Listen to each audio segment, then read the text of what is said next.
दिवसात एक नवल गोष्ट सांगितली ग बाई, जसं ज्ञानेश्वर महाराज म्हटले, आज मी नवल पाहिले, आज मी नवल देखिले, असं एक माऊलींचा आपण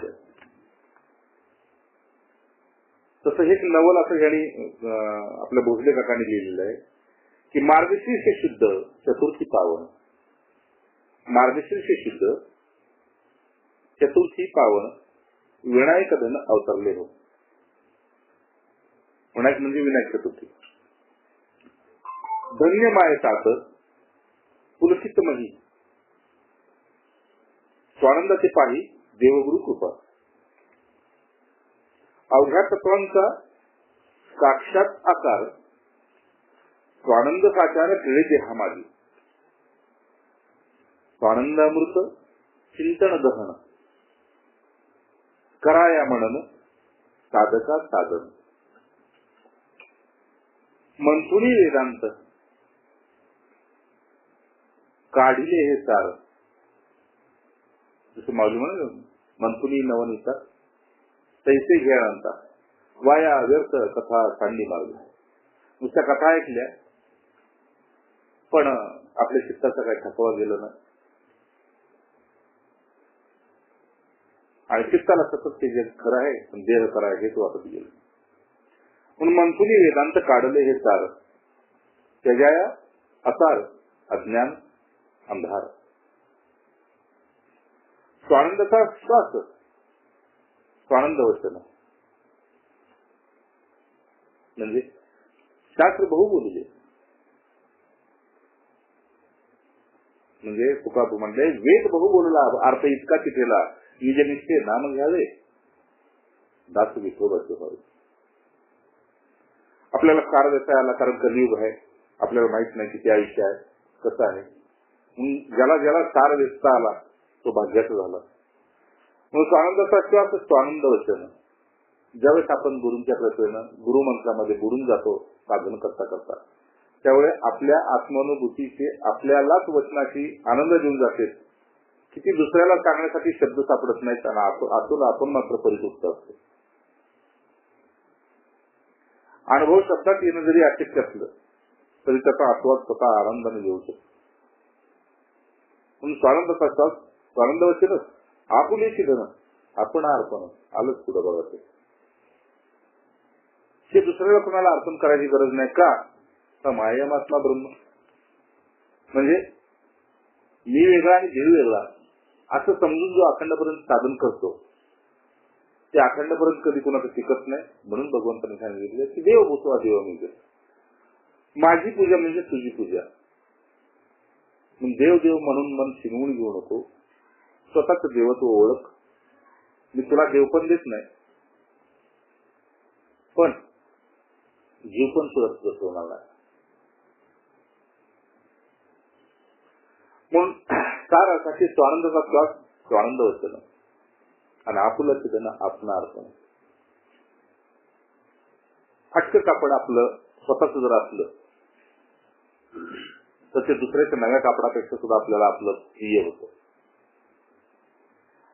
अगदी नवीन वस्त्र जरी आलं तरी जुनं आपल्याला सोडू वाटत नाही कारण वस्त्रावर सुद्धा आपलं साधं प्रेम बसतं. तर गुरुवचनावर किती किंवा आपल्या आत्मानुभवावर किती आपलं प्रेम बसलं पाहिजे.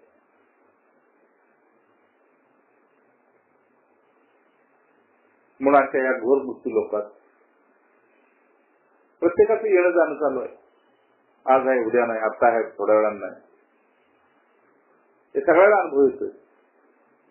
आता मी मगाशी ऐकलं की एका वडिलांना आशा घेऊन गेलं महेंद्रचं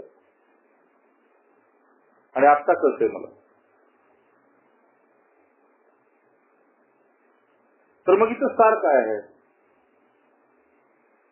तर सार इथे एकच येरते आकार. सार काय आहे की ज्या तत्वामध्ये भगवंत विश्रांती करतो, ज्या तत्वामध्ये गुरु विश्रांती करते, ज्या तत्वामध्ये संत विश्रांती करते त्या तत्वात आपली विश्रांती होणं बस एवढंच सार आहे. त्यात विश्रांती करायची आणि ते तत्व प्राप्त नाही करायचं. ते प्राप्त कसं आहे हे आपल्याला सत्संगातून कळतं. जसं तुम्ही आता साडी दिसली तर तुम्हाला सांगायची गरज नाही तुम्ही स्त्री आहे कारण ते स्त्री तत्वच तुमच्यापाशी आहे आणि आमच्याकडे पुरुष तत्व आहे. आम्हाला सांगायला लागत नाही की तू दाढी मिशाचा गडी आहे. हे जसं तत्व आहे तसं गुरुतत्व तुम्हाला आम्हाला सगळ्याला समान मिळालेलं आहे. भगवत तत्व समान मिळालं आहे. फरक एवढंच की एखादी त्यात सुग्रीण होते पण एखादी त्यात सेवक होते. नाही का? सुग्रीण किती असली तरी सेवा करणारी बरोबरची असेल बराबरीची प्रसन्न, तर भोजन प्रसन्न नव्हतं. तसं सांगणारा कितीही अनुभवाचा असला आणि ऐकणारा तळमळीचा नसला तर त्याला सत्संग म्हणता येत नाही. म्हणून देवाला देवपण कोणी दिलेलं आहे तर ज्याचा भाव पराकोटीच झालेला आहे. त्याचा भावच नसेल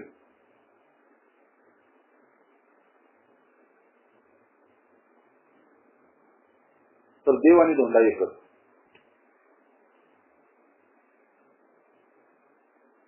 म्हणून माऊलीने सांगावं लागलं, भाव बळे आकडे एरवी नकळे प्रतळ यावं. भाव असेल तर तळाचा डोळा असेल तर तळाचा सावळा दिसतो, नाहीतर मग सापसूनच बघावं लागतं. तसं आजकाल लोक तीर्थावरती किंवा अन्य ठिकाणी जाऊन देव सापडते. साधकाचं तसं नसतं. साधकाला गुरुच देव आहे आणि शेवटी गुरूंचं एकच लक्ष आहे की जसं तू माझ्यात देवत्व पाहिलं तसं मी तुला आता तुझ्यात देवत्व पाहायला लावणार. संपली गुरुकृपा. गुरुकृपा संपली. मग तू कितीही रात्र दिवस हनुमंतासारखी माझी जरी सेवा केली तरी माझं एकच लक्ष आहे की मला तुझ्यातलं देवत्व तुला प्राप्त करून द्यायचं. डोळे उघडल्यानंतर तू माझा दास म्हणून उभा आयुष्य काय 7 जन्म काय करोडो जन्म माझा दास म्हणतो, पण डोळे बंद केल्यानंतर मी आणि तू एक झालो पाहिजे. बस एवढंच तू साधं उभा तू काय. कारण जसं स्मशानात आपण गेलो तर स्मशान श्रीमंत आहे का गरीब आहे, महार आहे का ब्राह्मण आहे हे नाही बघत. तसं भगवंताला सांगायचंय की माझ्यापैकी येणारा साधक गरीब आहे का श्रीमंत आहे, कुरूप आहे का कसा आहे ते मी बघत नाही.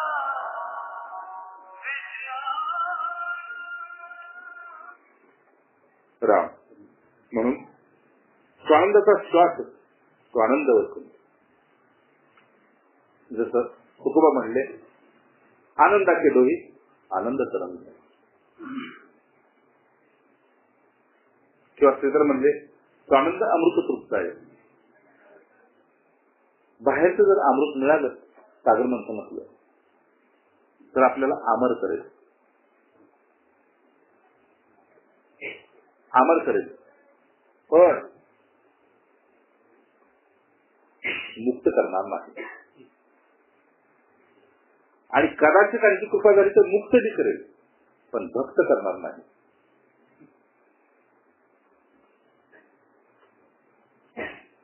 म्हणून स्वानंद अमृत तृप्ताय श्रीधराय नमो नमः. श्रीधराय म्हणजे भगवत कृपा. ज्यांच्या कृपेने आपल्याला हे अमृत प्राप्त होतं. आपलं खरं तेच धन आहे, बाकीचं धन व्यर्थ आहे. आणि मग ते धन आपण अर्पण.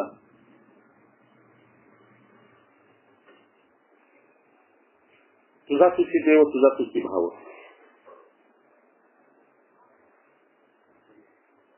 अरे अरे ज्ञानात झाला की पावन.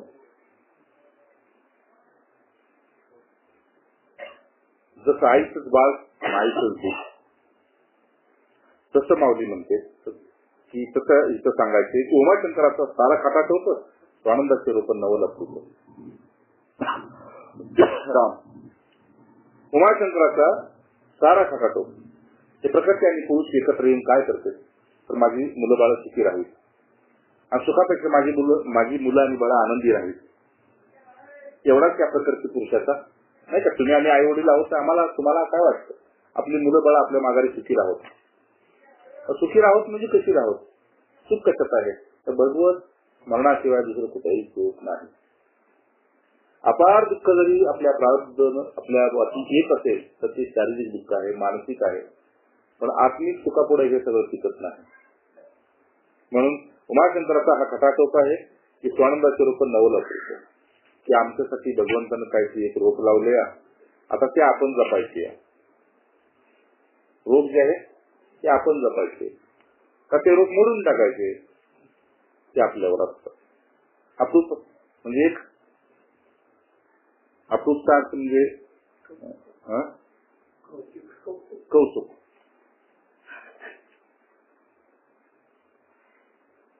नाही ना, कौतुक तर आहे संचिताचे नॉलेज.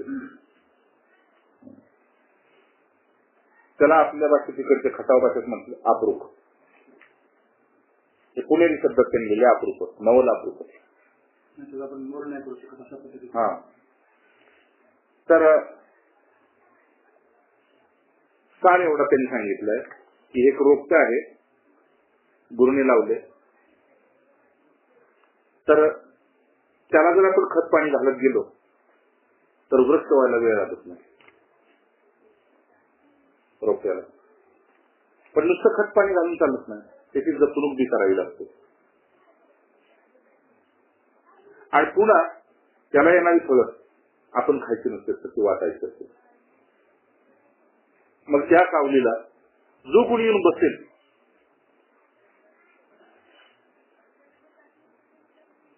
तर स्वानंदाच्या रस्त्याखाली जो बसेल तो स्वानंदीच असेल. म्हणून स्वानंदाचा श्वास स्वानंद वचन. म्हणून त्या दिवशी आपल्याला सत्संगात सांगितलं की हे माझं नाही आणि माझ्यांच्यासाठी नाही, पण ही जी येणारी जाणारी ती की माझी ही त्यांच्यासाठी पहिलं आहे.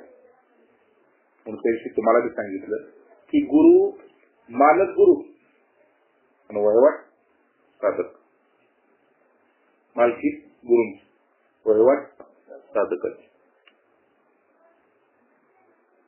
नाही बस सत्ता एवढाच की हे रोप गुरुने आपल्या दारात लावले, आपणच त्याला कुंपण करायचे, आपणच त्याला खतपाणी घालायचे, आपणच ते वाढवायचे आणि आपण बाजूला होऊन दुसऱ्याला फळं द्यायची. जय जय राम राम राम राम नारायण.